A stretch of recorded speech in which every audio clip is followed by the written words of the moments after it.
सारा प्रणाम। सारा समय मुंबई में आपका स्वागत है। सुबह के चाय के साथ हम हाजिर हैं और हमारे साथ हैं डॉक्टर प्रेम गुप्ता जी। बहुत बहुत स्वागत है डॉक्टर प्रेम गुप्ता जी आपका।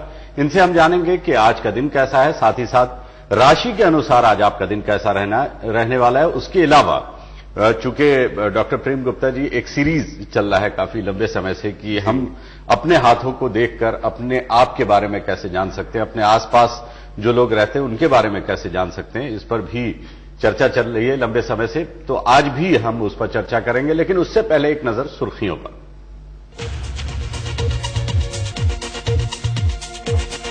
विधानसभा चुनाव को देखते हुए शुरू हुई दाल पर राजनीति। 15 अगस्त से सरकार 55 रुपए किलो बेचेगी दाल, मुख्य सचिव की घोषणा। आधी रात से होने वाली सरकारी कर्मचारियों की हड़ताल टली, राज्य सरकार के साथ बैठक में लिया गया फैसला। शिवसेना के बाद महंगाई के खिलाफ मनसे का विरोध प्रदर्शन, बांद्रा के कलेक्टर ऑफिस के बाहर निकाला मोर्चा। और पुणे में स्वाइन फ्लू से एक ही मौत, देश में स्वाइन फ्लू से मरने की पहली घटना। चलिए स्वाइन फ्लू पे हम ये आपको बता दें कि आज खबरें मुंबई में विशेष आप देखें स्वाइन फ्लू पर कि स्वाइन फ्लू किस तरह की बीमारी है, कैसे ये बीमारी फैलती है और किस तरह से हम इस बीमारी से अपने आप का बचाव कर सकते हैं। चलिए प्रेम गुप्ता जी, सबसे पहले तो ये बताइए कि आज का दिन कैसा है ओवरऑल। आज का दिन अशुभ है क्योंकि चंद्रमा जो है मकर राशि में है और पहले से ही राहु भी, गुरु भी मकर राशि में है। जब इस तरह का संयोग होता है तो दिन अच्छा नहीं माना जाता। तो यानी आज का दिन सामान्य कह सकते हैं बस। हाँ, वो तो जो राशियों के आधार पर जो चीजें होती हैं वो ठीक है, लेकिन अपन देखते हैं कि दिन की श्रेष्ठता कैसी है, किस श्रेणी में दिन आ रहा है, तो अशुभ है। जैसे कल का दिन काफी शुभ था जी, और आज का दिन उतना नहीं है जी। तो इसलिए आज के दिन के लिए क्या कहेंगे आप लोगों को कि किस तरह से आज का दिन गुजारें।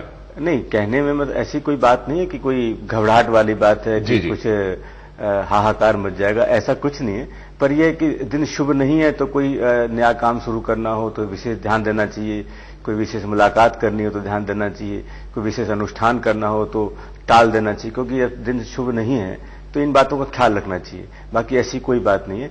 शुभ अशुभ में सिर्फ इतना ही है कि उतना दिन अच्छा नहीं है तो कोई मांगलिक कार्य करना हो, समझना हो तो उसमें विशेष ध्यान देना चाहिए, मुहूर्तों पर ज्यादा बल देना चाहिए। तो और कोई ऐसी बात नहीं, घबराहट वाली कोई बात नहीं है। चलिए, घबराहट दिन अशुभ तो जरूर है, लेकिन ऐसा कुछ नहीं है क्योंकि सामान्य दिन आप गुजार सकते हैं। जिस तरह से आप अपने रोजमर्रा का काम करते हैं उस तरह से आप अपना काम जरूर करें। लेकिन अगर किसी शुभ कार्य की शुरुआत करनी हो तो उसके लिए मुहूर्त पर ज्यादा ध्यान देना चाहिए। जब दिन शुभ होता है तो मुहूर्त पे अगर आप बहुत ज्यादा ध्यान नहीं भी देते हैं तो भी वो ठीक ठाक रहता है जी। लेकिन आज के दिन ये आप इस बात का जरूर ख्याल रखें, ग्रहों की दशा और दिशा ही निर्भर करती है कि दिन शुभ है या अशुभ है जी। और राहु काल वैसे 3 से 4:30 बजे है। 3 से 4:30 बजे राहु काल है। और राहु काल के बारे में आप जानती हैं कि किसी भी शुभ कार्य की शुरुआत राहु काल में न करें तो बेहतर है, लेकिन अगर कोई काम जारी हो, कंटिन्यूटी में हो, तो आप उसे कंटिन्यू रख सकते हैं, उसे रोकने की आवश्यकता नहीं है राहु काल में। चलिए अब हम आते हैं हाथों की बनावट पर जी।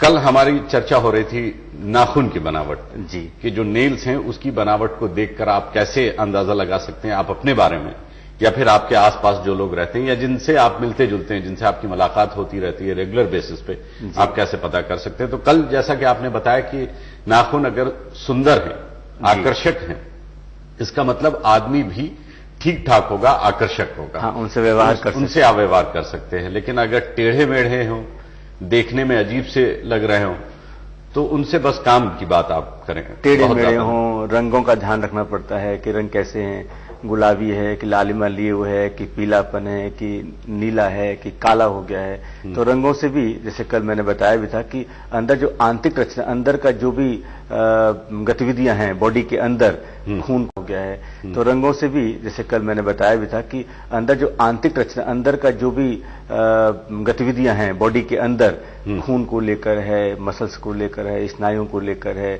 हर चीज की क्या खाया पिया उसका पूरा असर नाखूनों पे लक्षित हो। यकृत खराब है या हार्ट की प्रॉब्लम है, साफ मालूम पड़ता है कि ये कैसा है। और कभी कभी जन्मजात भी रोग होते हैं, मान लीजिए जन्मजात की कमी रहती है, छोटे नाखून है तो मान के चलें कि इसका जो हृदय है वो कमजोर है, तो इससे कोई घटना बतानी हो, कुछ करना हो कहीं अकेले भेजना नहीं भेजना, ये बातें मालूम पड़ जाती हैं। जिसके नाखून छोटे नाखून होते हैं। अच्छा। और इसमें भी एक विशेष ध्यान देने वाली बात है जो हम शुरू से बात करते आ रहे हैं, एक चीज हमने ध्यान नहीं दी है कि जैसे हर कंट्री का, हर देश की एक पहचान हो जाती है कि हम देखते हैं कि ये चाइनीज है, ये रशियन है, सूरत देखकर आप बता सकते हैं। हाँ, ये भारतीय है, मतलब इंडियन है। तो ऐसे हम समझ में आता है। ऐसे ही रेखाओं, ये हाथ से भी पता पड़ता है, तो हाथ भी उसी ढंग के हो जाते हैं। यानी कि जैसे पूरी शक्ल जो होती है आदमी की कदकाठी जैसे बन जाती है, वहां की जलवायु के हिसाब से, वहां के रंग, मतलब आबो हवा के हिसाब से, तो हाथ भी ऐसे होते हैं। तो जैसे पीलापन है, मान ली कोई कंट्री ऐसी है, तो अब वहां पीलापन है, इसका मतलब ये नहीं कि सारे लोग पूरे खराब हो गए, क्योंकि जलवायु ऐसी है। कहीं लालिमा है, अब जम्मू कश्मीर के लोग हैं तो वहां सारा लालिमा दिखाई दे, क्योंकि वहां की जलवायु ऐसी है। इसका मतलब ये नहीं है। तो किस देश से है, किस प्रदेश से है, उसका भी ध्यान रखे, कंसीडर करके समझ के समझना पड़ता है। चलिए, मतलब इस बात का खास ख्याल रखना होगा कि वो अफ्रीकन है, एशियन है, यूरोपियन है, उसके आधार पर भी जो रंगों की बात हो रही है उस पर आप मेरे ख्याल से कह रहे होंगे, क्योंकि आपने ये कहा था कि अगर हथेली में पीलापन है तो क्या होगा, अगर उस लालिमा है, लाल है अगर उसकी हथेली, तो वो कैसा व्यक्ति होगा। रंगों में भी बात है सर। और मान लीजिए कि छोटी हाइट के लोग, जैसा कि आपने कहा उंगलियां छोटी होंगी, तो अब समझ लेंगे छोटी उंगलियां हैं तो ये तो ऐसा अगर वो चाइनीज है तो जाहिर सी बात है उसके कद के अनुसार ही। तो आप ये कह सकते हैं कि उसके हाइट उसके कद के अनुसार, हाँ, के अनुपात में अगर नहीं है तभी आप अंदाजा लगा सकते। मतलब जो हस्तरेखा विशेषज्ञ है उससे ये भी ख्याल रखना चाहिए कि हम हाथ किसका देख रहे हैं। मान लीजिए पूरे देश की, पूरे प्रदेश की यदि ऐसी रेखा, वैसी ही हाथ है, तो आपको ध्यान रखना पड़ेगा। तो हर नियम, एक ही नियम सब जगह लागू कर लें, ऐसा नहीं होता, ऐसा नहीं होगा। क्योंकि ये हम अपने समझने के लिए ये बातें समझ रहे हैं, क्योंकि हम में से कोई भी हो सकता है, कुछ लोगों को जरूर इसका ज्ञान हो कि हस्तरेखाएं कैसे पढ़ी जाती हैं, लेकिन हम तो बात कर रहे हैं एक जनरल ओवरऑल कि हम कैसे अपने हाथों को देखकर खुद अपने बारे में समझ सकते हैं, या अपने आसपास जो लोग रहते हैं उनके बारे में समझ सकते हैं। तो मोटी मोटी चीजें हम जान रहे हैं। जी। चलिए, नाखून पे कल आपने ये भी कहा था कि व्हाइट स्पॉट जब आ जाते हैं जी, तो अगर वो आए और चले गए जी, तब तो कोई बात नहीं है, लेकिन अचानक अगर व्हाइट स्पॉट आ जाए तो इसका मतलब यह है कि शरीर में कहीं ना कहीं पेट में, पेट में खास तौर पे कोई ना कोई प्रॉब्लम है। हाँ, कीड़े हो गए हैं, या मतलब कोई ना कोई इसमें सी बात है कि वो उसकी वजह से कोई ना कोई विकृति है पेट के अंदर। और आपने एक और इंपॉर्टेंट चीज कही थी कि उसके राइट में है या लेफ्ट में है या सेंटर में है या नीचे की तरफ है, ऊपर की तरफ है, इससे भी पता चलता है कि वो जो प्रॉब्लम है आपके पेट के अंदर वो कहां पर है।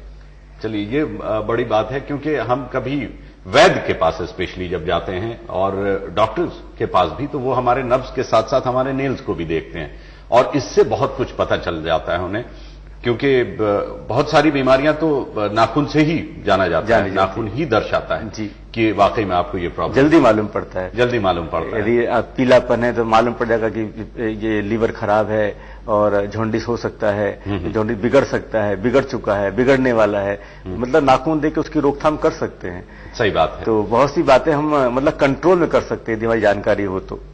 चलिए, अब हम आते हैं रेखाओं पर।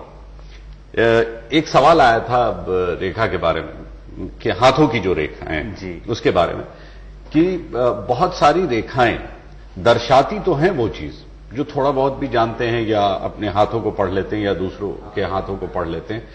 रेखा के अनुसार शादी का योग बन रहा है जी, लेकिन शादी नहीं हो पाती है, समय से नहीं हो पाती है। रेखा जो बनती है वो समय से शादी की बन रही है, लेकिन ऐसा नहीं हो पाता है जी। क्या वजह? हाँ, तो उसमें क्या होता है, कोई भी एक रेखा को देख के और ये रिजल्ट दे देना कि आपकी शादी लेट होगी कि जल्दी होगी, ऐसा नहीं है। मतलब कोई भी रेखा आप देखें, उस रेखा के साथ साथ में और रेखाएं भी देखनी पड़ती है, जिसकी जीवन रेखा कैसी है, स्वास्थ्य रेखा कैसी है।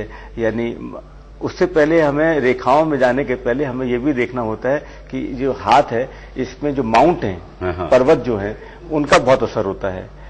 यानी कि जगह जैसे गुरु का पर्वत है तो ये गुरु का है, ये शनि का है, ये सूर्य का है, ये बुध का है, ये मंगल का है, ये शुक्र का है, ये चंद्र का है। तो ये जो पर्वत हैं, इनके पर्वत के उतार चढ़ाव कैसे हैं।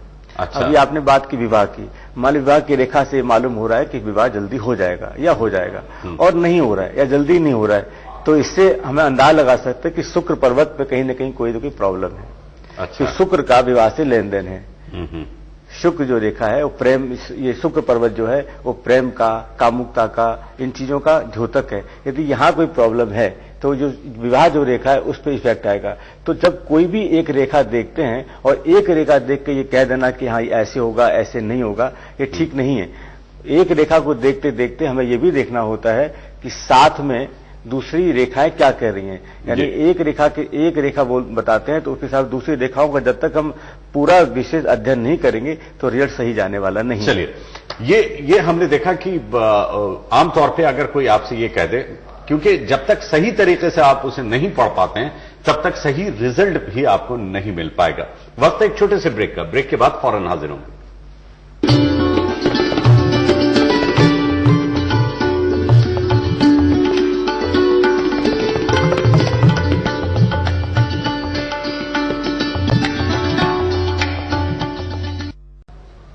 ब्रेक के बाद एक बार फिर आपका स्वागत है। हमारे साथ हैं डॉक्टर प्रेम गुप्ता जी, जो कि ज्योतिष और वास्तु एवं हस्तरेखा विशेषज्ञ हैं। हाथों पर चर्चा चल रही है, हाथों के बनावट पर, और इसमें हाथों में जो रेखाएं हैं उस पर हमारी बातचीत हो रही थी। जब कभी भी किसी भी व्यक्ति को चाह होती है कि हम अपने हाथ को दिखाएं किसी से जी, तो सबसे पहली चीज वो जो जानना चाहते हैं वो धन के बारे में जानना चाहते हैं जी। धन है या नहीं।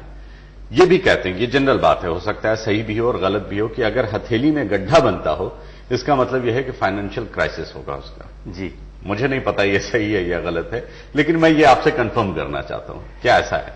नहीं, इसमें क्या होता है कि जैसे मान ली मैंने बताया कि जो पर्वत होते हैं जी, जैसे गुरु का पर्वत है, ये शनि का पर्वत है, सूर्य का पर्वत है, ये बुध का पर्वत है, मंगल का पर्वत है, और ये अपने चंद्र का पर्वत है। तो अब जब पर्वत ऊंचे उठे होंगे तो स्वाभाविक है कि बीच में खड्डा होगा। अब यदि ये उठे हुए नहीं है तो फिर ये समतल होगी, प्लेन होगा, बिल्कुल। अब यदि ये उठे नहीं है और तब खड्डा है, तब दिक्कत वाली बात है। अच्छा, क्योंकि ये उठे है इसका मतलब कि वो गुणवत्ता है, वो क्वालिटी है। हाँ। गुरु का पर्वत यदि आपका उठा हुआ है तो मतलब गुरु के जितने भी गुण हैं वो आप में हैं। तो साबित से मैं ये समझ पाया कि ये जितनी उठे हुए हैं जी, इसका मतलब ये है कि ये अच्छा है, अच्छी बात है, अच्छी बात, बिल्कुल। और जाहिर सी बात है ये अगर सारे माउंट बन रहे होंगे हाँ, और तब यहां पे गड्ढा है, इसका मतलब ये नॉर्मल है, जाहिर सी बात है, बनना ही। तो उसे खड्डा नहीं बोले। लेकिन अगर ये माउंट नहीं है, ये उठे हुए नहीं है और उसके बाद भी हथेली में गड्ढा बनता है, इसका मतलब फाइनेंशियल क्राइसिस होगा, क्योंकि बाकी गुण है ही नहीं। जी, फाइनेंशियल क्राइसिस भी है। और जब देखेंगे बहुत से आपने हाथ देखे होंगे कि काफी जाली नेट एकदम रेखाएं कटी बहुत सारी रेखाएं हैं। जी जी, तो उससे भी पता पड़ता है कि आदमी में पैसे की कमी है। अच्छा, बहुत हाथ कटे, मतलब पूरी रेखाएं जा रही हैं और हल्का सा भी खड्डा है तो उसको वो प्लस कर देता है।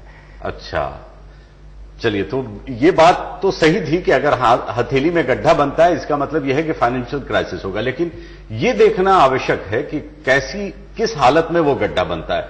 अगर ये जितने भी माउंट हैं आपके हथेली के, यहां से लेकर यहां तक पूरे सर्कल में, अगर ये माउंट है और उसके बाद गड्ढा बनता है, इसका मतलब यह है कि ये नेचुरल है। हाँ, इसमें गड्ढा आना ही है, क्योंकि चारों तरफ अगर उठा हुआ है, उभरा हुआ है।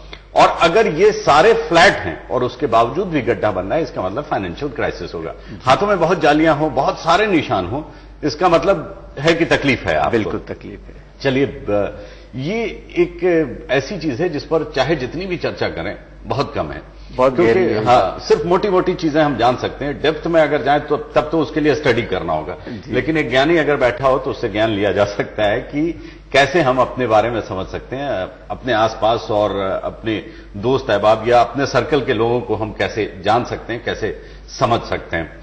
चलिए, इस पर चर्चा जारी रहेगी। जब जब डॉक्टर प्रेम गुप्ता जी हमारे साथ आएंगे तब हम उनसे इस पर जरूर सवाल करेंगे, मोटी मोटी चीजें जानने की कोशिश जरूर करेंगे।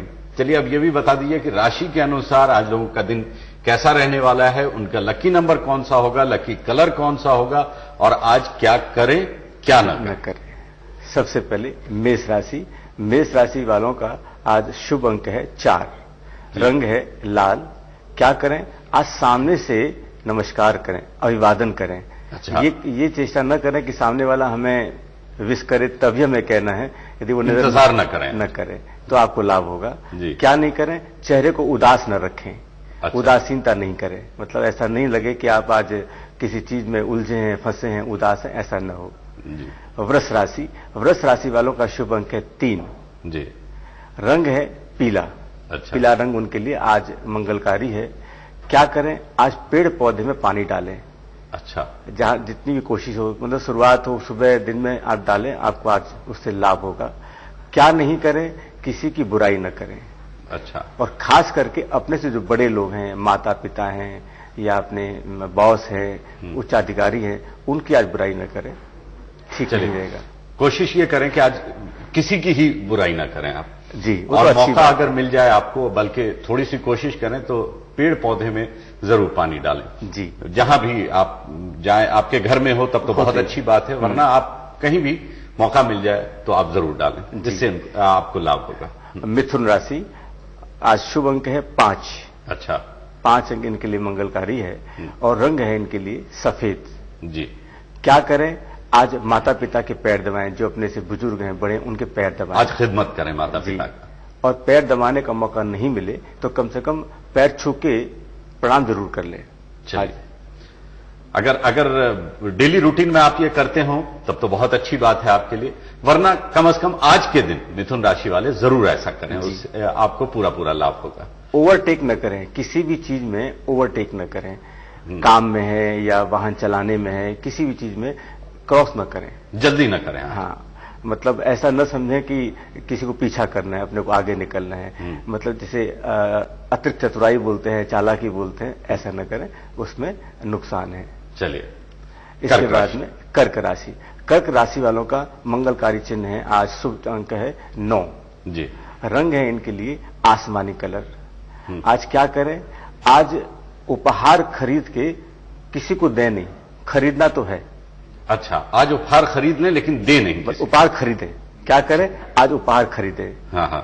क्या नहीं करें? और दे कब उपहार? अगर कभी भी। चलिए, आज के दिन कर्क राशि वाले उपहार खरीद के खुद अपने पास रख लें, किसी को देना। हाँ। और उस आज के बाद किसी दिन भी आप दे सकते हैं। जी। इससे आपको लाभ होगा। किसी को ऋण नहीं दें।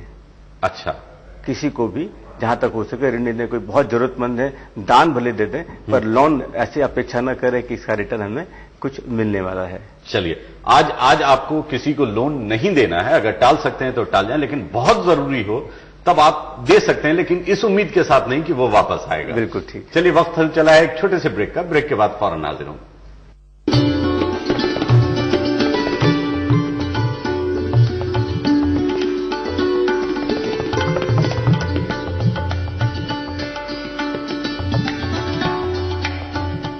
ब्रेक के बाद एक बार फिर आपका स्वागत है। हमारे साथ हैं डॉक्टर प्रेम गुप्ता जी, और वो बता रहे थे कि राशि के अनुसार आज आपका दिन कैसा रहेगा, आपका लकी नंबर कौन सा होगा, फेवरेबल कलर कौन सा है, और आज आप क्या करें क्या ना करें। जी, कर्क राशि तक हो चुका है, अब बारी है सिंह राशि। सिंह राशि वालों के लिए आज उत्तम अंक है 2। रंग है गुलाबी। क्या करें? आज जहां तक हो सके ये कोशिश करें कि सामने वाले की पढ़ाई करें, तारीफ करें। और तारीफ में मतलब चतुरता नहीं हो, चालाकी नहीं हो, यानी कि वाकई में कोई गुण है तो जरूर तारीफ करें जी। उसका लाभ होगा। क्या नहीं करें? कोई लोहे की चीज नहीं खरीदें। कोई भी लोहे से बने कोई निर्मित चीज हो, तो ऐसे स्टील वगैरह है, वो स्टील भी लोहे में आता है, तो उसे न खरीदें। चलिए, आज मतलब इस तरह की चीज खरीदने को अगर टाल सकते हैं तो जरूर टाल जाए। जी जी। कन्या राशि। कन्या राशि वालों के लिए आज शुभ अंक है 2। जी। रंग है हल्का हरा। अच्छा। क्या करें? तुलसी के पौधे में जल चढ़ाएं, या तुलसी का पत्ता भी हो सके तो आज अपने पास रखें। चलिए, उससे उन्हें लाभ होगा। क्या नहीं करें? आज किसी के पचड़े में पंचायत में नहीं पड़े। अच्छा। टाल दें। चाहे लोग आपको ऐसे आमंत्रित करेंगे, आपको इनवाइट करेंगे कि आप इसका फैसला कर दो, पर आप कोशिश करें कि आज के दिन टाल जाए। बिल्कुल टाल रहे हैं। इसके बाद में तुला राशि। तुला राशि वालों के लिए शुभ अंक है 4। जी। रंग है हल्का हरा। जी। क्या करें? आज हो सके तो किसी न किसी का सहयोग जरूर करें। यदि आप पैसे से नहीं कर सकें तो बातों से करें, उनका मॉरल सपोर्ट करें, आपको उससे लाभ होगा। क्या नहीं करें? आज जहां तक हो सके अपने किसी चीज की सफाई न करें। जैसे अपना ड्रॉवर वगैरह है, अपनी कोई अलमारी है, तो आज के दिन उसको साफ न करें। अच्छा, आज साफ करने से उसे रहने दें जी। अगर बहुत जरूरी हो आज के दिन, और अगर आपने प्लान कर रखा हो कि आज हम घर की या अपने दफ्तर की या अपने ड्रॉर या कबर्ड की सफाई करेंगे, तो आज के लिए खास करके ड्रॉवर है, वार्डरोब वगैरह, उसकी घर की सफाई तो भले अलग बात है, लेकिन जहां पे हम लोग कुछ ऐसी चीज रखते हैं, काम की चीज रखते हैं, महत्वपूर्ण चीजें होती हैं, उस जगह की सफाई बिल्कुल न करें। इसके बाद में तुला राशि, तुला राशि वालों के लिए आज का शुभ दिन, वृश्चिक राशि, वृश्चिक राशि वालों के लिए आज का शुभ अंक है 5 जी। रंग है काला जी। काला रंग उनके लिए आज, जैसे हम लोग बोलते हैं काला रंग ठीक नहीं रहता है, पर काला रंग इनके लिए अच्छा है जी। क्या करें, आज सब काम समय पे शुरू करें, बिल्कुल भी कहीं पे आज थोड़े भी आप लेट हो गए, विलंब कर दिया तो ठीक नहीं है। तो क्या करें, हर काम समय पे करें, समय से आज करें, समय को पूरी तरह से फॉलो करें। वो नहीं कि 5-10 मिनट आगे पीछे हो जाएगा तो चलो काम चलता है। अगर समय से काम करते हैं तो उस काम का पूरा पूरा लाभ उनको पहुंचेगा। बिल्कुल। क्या नहीं करें आज, क्या नहीं करें, हो सकती है शुरुआत में कोई नमकीन चीज नहीं खाएं। आज भोजन में मीठे से शुरुआत करें या कोई फीकी चीज हो। अच्छा। तो नमकीन चीज आज शुरुआत वहां से न करें। खा सकते हैं लेकिन शुरू न करें जी। अगर मीठी चीज से शुरुआत करते हैं तो मीठा मीठा रहेगा पूरा सब। जी जी जी जी। धनुराशि, धनुराशि वालों के लिए आज शुभ अंक है 3 जी। रंग है आपके लिए पीला रंग जी। आज क्या करें, आज जहां तक हो सके अपने स्वास्थ्य के बारे में कोई चीज शुरुआत करनी हो, कोई दवा लेनी हो, कोई एक्सरसाइज करनी हो, मेडिटेशन करना हो तो आज जरूर करें। या चेकअप भी कराना हो तो आज करा लें आज, हाँ, उससे बहुत लाभ है जी। क्या नहीं करें, किसी से आज प्रॉमिस नहीं करें, वचन नहीं दें किसी भी चीज की। अच्छा। हाँ, ये मैं 100% कर ही दूंगा, आज ऐसा नहीं करें क्योंकि उसमें असफलता मिलनी है। आज वादा करने से बचें किसी भी चीज में। जी। चलिए, मकर राशि, मकर राशि वालों के लिए आज का शुभ अंक है 9 जी। रंग है सफेद जी। आज क्या करें, आज यदि कोई हो सके मिट्टी का पात्र खरीदें, मटका है, मटकी है, कोई ऐसी चीज खरीदें दिन भर में। ऐसा नहीं है कि सुबह सुबह खरीदना है, दिन भर में कोई भी मिट्टी, जब कभी भी मौका मिल जाए आपको तो एक मिट्टी की कोई भी चीज आप खरीद सकते हैं, मिट्टी से बनी। जी जी। क्या नहीं करें, किसी को आज अपने हाथ से पानी न पिलाएं। अच्छा। हाँ, अपने हाथ से हाँ न दें, रखा हुआ है अलग बात है, पर सामने दे नहीं। अगर कोई पानी मांगे तो आप लाके रख सकते हैं उसके सामने। जी, हाथ में नहीं दें जी। जी। इसके बाद में कुंभ राशि, कुंभ राशि वालों के लिए आज शुभ अंक है 3 जी। रंग है लाल जी। क्या करें, आज लिखा पढ़ी अवश्य करें। अच्छा। जो भी राइटिंग वर्क है उसे जरूर करें, आज टालें नहीं। अच्छा। करना ही है, राइटिंग वर्क पे विशेष ध्यान देना है। कोई चीज अगर लिखनी हो या पहले से आप टाल रहे हो कि चलो आगे हम जाके लिखेंगे, तो वो दिन आ चुका है। यानी आज का दिन ऐसा है कि अगर आप लिखते हैं तो पूरी तरह से सही जगह फिट हो जाए जी। क्या नहीं करें, क्या नहीं करें, आज तिजोरी नहीं देखें। अच्छा। जो सेल्फ जो होते हैं खास जो बड़ी जहां पैसे रखे होते हैं या महत्वपूर्ण चीजें रखी, हाँ, वैल्यूएबल डॉक्यूमेंट है, ऑर्नामेंट्स वगैरह है, वो आज उस जगह को आज नहीं देखें जी। जी। अंत में मीन राशि, मीन राशि वालों के लिए शुभ अंक है 5 रंग है हल्का पीला जी। आज क्या करें, आज जितना हो सके मीठा बोलने की कोशिश करें जी। आज ऐसा होगा कि आपको बहुत तकलीफ होगी, शिकायत होगी, तो भी कोशिश ये करें कि मीठा बोलें, उससे आपको बहुत लाभ होगा। कंट्रोल करने की जरूरत है, बहुत लाभ होगा, मीठा बोलें। और आज क्या नहीं करें, कोई भी कार्य अपनी एनर्जी से, अपनी ऊर्जा से, अपनी शक्ति से ज्यादा नहीं करें, तो यदि वो करेंगे तो बहुत हानि होगी। और हो सकता है कि आज आपको दोपहर होते होते तक शायद सर में दर्द हो और चक्कर भी आ जाए। तो ये ध्यान रखें कि अपनी क्षमता के हिसाब से काम ही करना है, सिर्फ ऐसे नहीं कि शरीर से, पैसे से भी यदि आप करेंगे तो आपको लगेगा मैंने गलत काम कर लिया, तो फिर वो बहुत ज्यादा आपको तकलीफ और डिस्टर्ब देगा। तो अपनी क्षमता के अनुरूप ही काम करें। चलिए, तो आपने ये जाना कि आज आपका लकी नंबर कौन सा है, लकी कलर कौन सा होगा, क्या करें क्या ना करें। वैसे एक बार फिर हम अपने दर्शकों को बता दें कि लकी नंबर जो आपके लिए बताया गया है उसका अगर सही इस्तेमाल करना है तो आप एक सफेद पेपर लें और उस पर अपने लकी नंबर को उतनी ही बार लिखें। अगर एग्जाम्पल के तौर पे लकी नंबर आपका 2 है तो आप सफेद पेपर पे लाल पेन से 2 को 2 बार लिखें, वो आपके लिए काफी फायदेमंद होगा। और जो आपका लकी कलर है उसका या तो आप ध्यान करें या उस रंग के कपड़े को आप धारण कर लें तो आपके लिए काफी फायदेमंद होगा। और एक विशेष बात यह है कि बहुत से लोगों का राखी पूर्णिमा है, तो बहुत से लोगों को ऐसा है कि राखी कब बांधी जाए जी। तो राखी बांधने में कल का दिन भद्रा लगी हुई है, जब भद्रा लगी होती है तो राखी का पर्व जो मनाने का होता है, बांधने का होता है, वो शुभ नहीं माना जाता है। तो सुबह से ही आज भद्रा लगी हुई है, मतलब कल लगी रहेगी, और शाम के 5:15 बजे के बाद में वो भद्रा हट जाएगी, तब राखी बांध सकते हैं, उस पर्व को मना सकते हैं, पूजा कर सकते हैं। और यदि बहुत जरूरी है तो दोपहर में 11:30 से 12:30 के बीच में ये सारे जितने मांगलिक कार्य कर सकते हैं। वैसे पूरे दिन कल राखी बांधने में ये दिक्कत, ये महत्वपूर्ण चीज भी हमें जानने को मिली। बहुत बहुत शुक्रिया डॉक्टर प्रेम गुप्ता जी आपका। दर्शकों, आपका भी शुक्रिया कि आप लगातार हमारे साथ बने रहे। हम आपसे लेते हैं इजाजत इस वादे के साथ कि कल सुबह की चाय भी आप ही के साथ होगी। तब तक के लिए अशरफ करीम को दें इजाजत और आप देखते रहें सहारा समय मुंबई। सहारा।